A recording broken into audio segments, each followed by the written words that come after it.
I manage everything from an app standpoint for guest check-in, talking to guests, because I think that's super important. I'm very responsive. That goes a long way. When you're on a platform like Airbnb, you need the greatest reviews.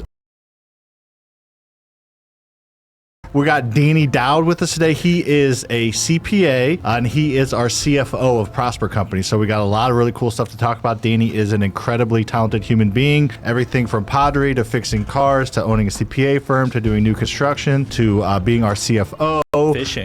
Fishing to rowing down the Missouri River for 340 miles with my dad on a kayak. Danny's done a lot of really cool stuff. So we're gonna have fun today. We're gonna get like super deep, which Lucas knows nothing about. Let's get out of the way early.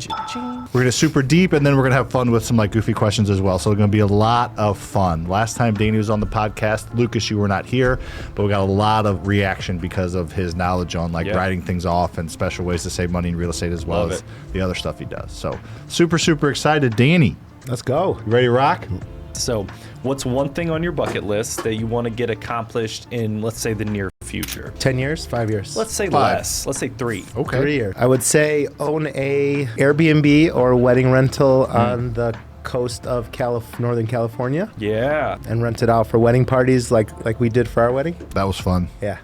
That would be sick. Yeah. So you like it out there? I like it out there. It's gorgeous. On the coast. So we had an amazing sunset the night after our wedding. It's magical. I remember your wedding. I think I was going to go, and then like the COVID hit. Yeah, we canceled it the first year, and then we cut half of our guests. Yeah. I did make the second cut. You made the first cut, though. There wasn't that big of a... I'll take it. I almost didn't make the second cut, so you're good. Yeah. Only reason I got by because Courtney... Sam hates me. Yeah. Yes, but our wives are best friends. That's the only reason I made the cut. So I've never been to Northern California. Only Southern California. It's like very remote. Yeah. It's amazing. Yeah. No politics. Yeah. No rules. That's good everywhere. Yes. What's some advice for someone who wants to grow and scale? It's just not happening right now. I would say you would calculate it with current cash flow and say, hey, it doesn't look so great now. We'll probably get somewhere in the mid-5s in the next 5 years. Yeah. So I would say if you're able to say, hey, this deal works without any cash flow, I can come out of pocket for some coverages, write that in. I always do like a return on investment over a period of time. So I'd say like in the next 5 to 7 years, what is the annualized return on investment look for this portfolio? So you'll do your cash flow plus your equity build out over that years, and then you'll average it over the years, and every year you'll have an ROI, and you'll say this works within 3 to 5 years. So I would say that's your sweet spot of how much do you have to put down? Are you willing to put that money in and leave it there for that much time? And then what's that return on investment over the years? And it could not be cash flow, it could be all the equity payout. It's mainly where do you want to park your money in this day and age? Yeah. And are you willing to just leave it? Because that's what we kind of have to do in these deals, is put a lot more of our own money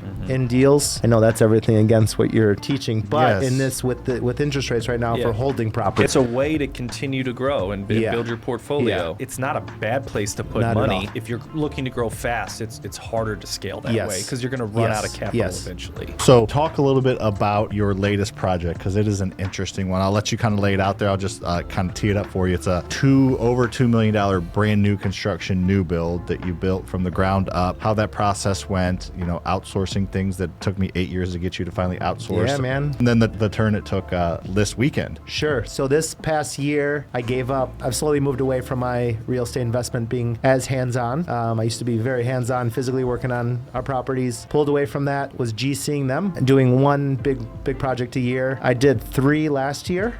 We flipped one. One is a 3-flat rental that we just finished, trying to lease that up now. I hired GCs for 2 of those projects, and then the new construction, which we just finished 90 days ago. It's been on the market for 90 days. People have been balking at the price a little bit. We got hit with a heritage tree on the lot, so we had to redesign the home that we were building because there was a tree that was too big in the middle of the lot that they made us go back to the drawing board. So it's been quite the process, but just keeping persistent and getting creative and making it work. Nice. When you bought that, Danny, was it a vacant lot, or was there a house on a lot that you had to tear down? It was an L-shaped lot that was attached to the street and to the alleyway. So we designed a 3,500 square foot ranch that Vacant. wrapped around. Vacant lot. Well, I'm sorry, L-shaped lot with a house in the very back. Okay. So it was pinned on the backyard lot, on the back lot that had access to the alley. So it wasn't desirable to build a $2 million new construction to build it in the back of the lot facing the alley. So we ended up putting a house on the front of the lot with the main street, next to the main street, which is Vine Avenue. So that's where the driveway comes off of now? So now the driveway, the garage is pinned on the alley. Okay. And then you go through the alley to get to the garage, but the house is on the main street. Gotcha. Front facing that street. Yes, next to the other houses. That's a lot more desirable. Originally, we were going to clear out. There was a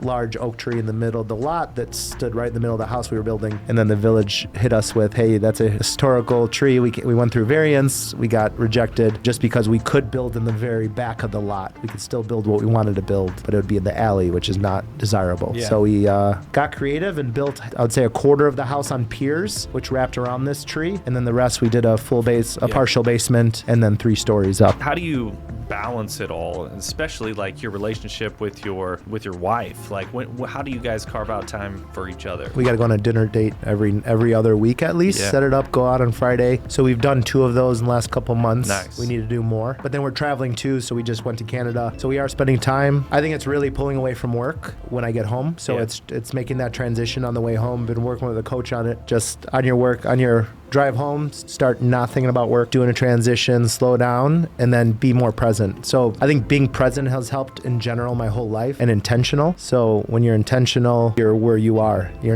mind's not at work. Granted, our work doesn't stop when we run our own businesses. Yeah. You always have to deal with things, in the moment it's happening, especially when it's important. But I think I've been a lot more intentional. Still need a lot of work, just carving that time for family and Alice. And I work with Lucas on him being present as well. It's a challenge.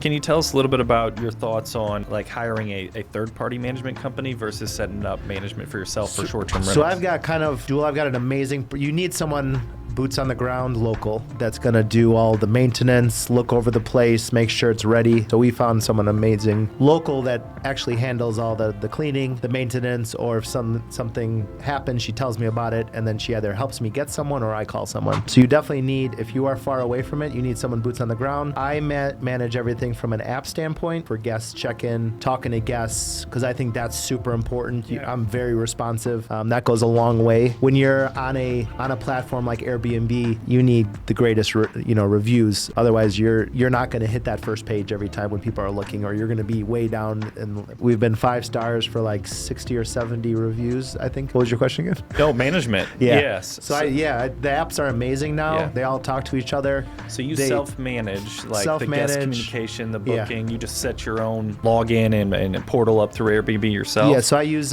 Guesty, which manages all of the Airbnbs. It automates the lock system. So it sends it auto programs the lock to change per the guest's phone number. It sends automated messages to the guests when they book before they come in. And then I added a new one, which is kind of cool, is an hour outside of their check-in, I say, hey, hopefully everything's up to your standards. If not, let us know and we'll get in there and fix it. Because we've had guests call me the next day and say, hey, the bed wasn't made, or some frivolous thing that we know didn't happen, but we also need 5-star reviews. So we give them a free night or whatever just to make it up. But just kind of a lot of things you add in because you have experiences where you're like, hey, how do we protect ourselves? But the auto messaging and then just being super responsive on unique messages. Well, that was fun. Daniel, thank you for being here. Glad you're in town. It's a good town. We'll have you come and we'll see if this episode does well. We'll have you back. If not, you're done. This is your last time ever doing it. We'll let the people speak. So if you like it, let's go. Make sure to share it, review it, rate it. Let us know. Let's see the views go well. Send it to your friends so they can watch it and listen. And then, and if it does well, we'll have Danny back. If it doesn't, then he's done. He's shunned. Thanks for watching. We appreciate it. Make sure to hit that like button, comment with something you learned, and make sure to subscribe to this channel. We give away more free advice on how to create wealth based on things we actually do every single day than any other channel on YouTube. Make sure to share this with a friend because our mission is to inspire you to think differently about freedom.